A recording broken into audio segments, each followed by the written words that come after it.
Alright, Hydra Nation, who's ready for some esoteric bullshit? Alright, so, my topic, it's gonna be about death games. So, since I was a teenager, I think I've just been infatuated with death games. Like, there's the Hunger Games, there's Trouble in Terrorist Town, which I watched pretty consistently for like several years. There's fucking Squid Games now, there's Among Us. All of these are death games, whether fictionalized or like gamified, so they aren't death games, but they're death games. This has been a consistent interest. And recently I've gotten into Blood on the Clock Tower and Danganronpa, of course. Let's not forget not the OG, but like the most stylish death game potentially. What makes it good, what draws to it, is the intensity, right? If the stakes are life and death, that's literally an intensity built into it. And this is part of the sublime. The sublime is emotional intensity and like complete awe and released selflessness and just this being subsumed in something greater. Let's call that's the sublime, being subsumed in something greater, being wrapped up in its emotional intensity, just this utter peak of experience. That's sublime, and the best art you've ever seen evokes that. Just through its intensity, just through that, it's already closer to the sublime, obviously. But obviously that's not enough. You can make a uncompelling death game. So the best ones use the higher stakes with all the conventional tools of creating good art to making this sublime experience. Another reason it's so compelling is because we as humans are play creatures. So there's this book called Homo Ludens, where the author basically argues that it's not morality or rationality or any other defined trait that defines humans more than play. We play as kids, we enter games as adults, whether it's status games, social games, competition.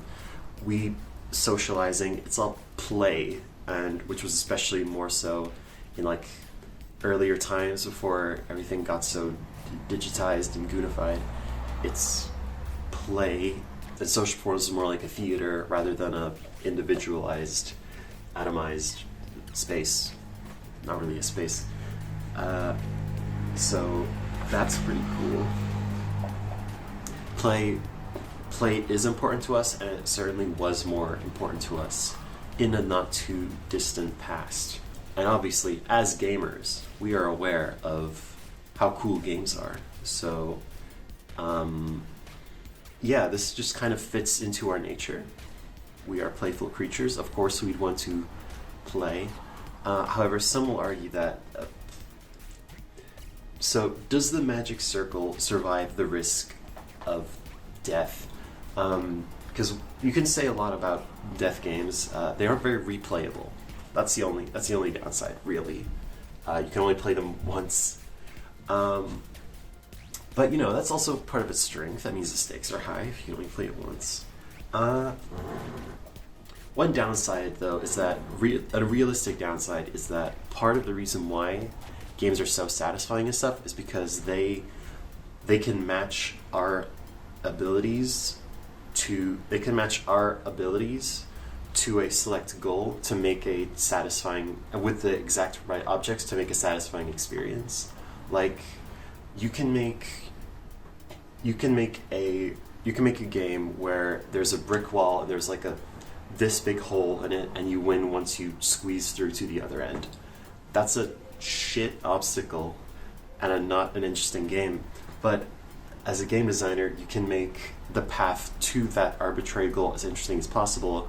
You can make that goal interesting, and that's game design. I'm basically saying game design is good.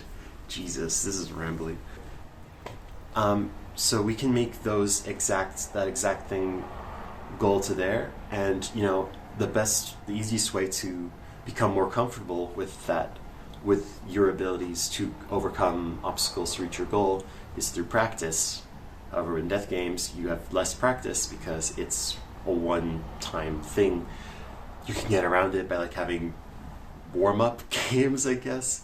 That is a downside. And I guess you'd be training a lot for the game. Yeah. I guess because then like it becomes almost like a sport, right? Everyone brings their best to the challenge, and then it's like becomes a competition or a playful thing. Maybe it'd just be a bunch of tryhards and it'd be boring. Anyway. Okay, so games are great. We can build for that. Death is a sublime intensity producer that makes it all incredibly meaningful. However, that still might not be enough to convince you to join a death game because you have other stuff going on. And you know what? Fair enough. If you want to do other stuff, that's fine. However, I want to examine that a little closer. I guess I'm going to argue this point. Maybe why are we so scared of dying, guys? Like, come on. Just maybe it's because I haven't had anyone close to me really die, but like, I don't know, man. Death is a part of life, right? It's, if you like try to push away death too far from life and you just completely ignore it, it's just this like alien thing that terrifies you and you run away from. I don't think that's a healthy approach, right? You'd want to accept it. You'd want to at least acknowledge it, right? Because that's closer to the truth. That's closer to the reality of being alive, is that you're gonna die one day. So part of a death game is also an embrace of that. It's an agency of that. Foucault made an argument that the project of life is kind of the project of suicide, because you are building towards, because if you view your death as like this thing, if you accept it and you factor it into stuff, you suddenly have a lot more of a precise view of your time, your life, your efforts. It's a perspective. It's a perspective shift that he argues is beneficial, not for any intrinsic reason, but just as like a. Okay, here's a side point. We as people, we as humans, are the coolest creature that we know of. Very, very egoistic, but because we can think, but we are also animals, so we're kind of in this higher plane thinking, and we're also animals, right? I think this is what furries get. Furries get this dichotomy and they make it actualized. But so we're, in a way, we're half divine being and half material. And the early Christian sects of like Gnosticism implicitly reject the material plane for the divine. And they say whatever's material, whatever's sick, whatever's feeble, whatever's bloody is gross and evil, while this higher plane of thinking, the divine, is God, that's holy. And you can see where they're coming from, right? Especially wormed individuals, we like this plane maybe a lot more than this one. But we can't, if you want to be a centrist about it, which I will be, we are kind of in both worlds at the same time. You can't neglect one or the other, otherwise you become ungrounded and your room becomes a mess. Or return to monkey and you might not find yourself existentially happy because you are still to some degree burdened with extra consciousness and you still got to do something with it. So we are demigods in that sense. So we are also aware of our own mortality, and we can factor this in unlike every other animal. So we have the knowledge of our time, which is something unique to us. And shit, I had a point. So potentially Foucault basically is saying that, hey, we aren't like animals anymore. Death doesn't necessarily mean to us what it means to animals. We understand more about death as from our higher thinking side, right? And higher thinking just like we can think about death. We can think about our mortality. Like, if we are to embrace some amount of higher level stuff, art, culture, and stuff, we can't just be afraid of death. We are how does he put it? If we are to explore the potential of life in this side of things as well, we can't just... I guess we could just be here and it's fine, right? As we've been doing for thousands of years, but like, come on, really? We have one of the most complex organs in the fucking galaxy just on us, and we're not gonna do anything with it? Come on. Shit, I just got completely sidetracked.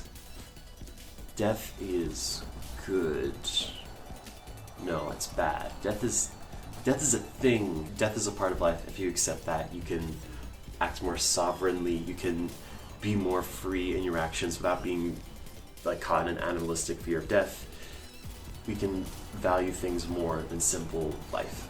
And I think that's cool and awesome and actually is more human than just valuing life in itself over everything. People of old, they died with honor. They did performances that would risk lives, and it was beautiful and meaningful. Guys,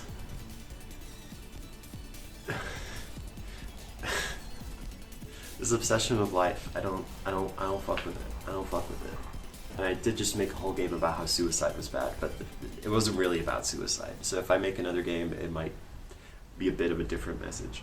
Anyway, a quote from the Disappearance of Rituals book, which is from someone else, who's like, we lose reasons to live to stay alive. And a death game is the exact opposite of that. We find reasons to live by risking our lives. You know? It's I need to conclude this somehow. Okay, so to recap, death games are capture the sublime potentially much better than other art pieces. The intensity is much higher. Death is a part of life, so embracing that is part of the death game. Your rules, we are playful creatures by default, so this is just an extension of something inherent in us. It's a human act to want to be in a death game or something akin to it. The only problem is replayability. You do have to either be you have to either have some preparation beforehand or make the design really intuitive so that it's like the obstacles and abilities actually match to a satisfying degree. It has to be good game design for only one play. And we don't have to limit this just to media. I think this is... it doesn't have to be like real life death games. It could just be games with higher stakes. Bet like a lot. Put some balls on the line. This like never ending accumulation, this increasing growth or whatever, like bruh. Nah. I'm now gonna edit this down to something workable. A happy Hydra flow, guys.